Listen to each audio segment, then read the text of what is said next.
అందువలన ఇవి గానం చేసినా విన్నా కూడా గ్రహ దోషములు తొలగిపోవును అని ఎక్కడ ఉంది అంట? నాదయోగ తంత్రోపాసనలో చెప్పారంట. మరి ఏవి ఆ కృతులు అనేది చూద్దాం. నంబర్ 1, నవగ్రహాలకు సంబంధించిన కృతులు ఉంటాయండి. అవి మీరు డైలీ ప్లే చేసుకున్నా చాలన్నమాట. కొంచెం మెరుగవుతుంది.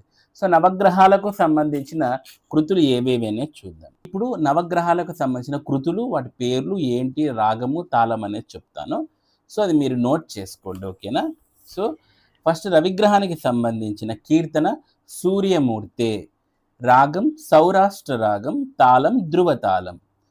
రెండవది చంద్రుడికి సంబంధించి చంద్రం భజ, రాగం అసావేరి రాగం, తాళం మట్య తాళం అంటాం.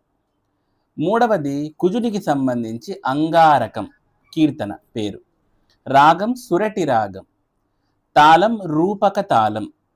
నాలుగవది బుధుడికి సంబంధించి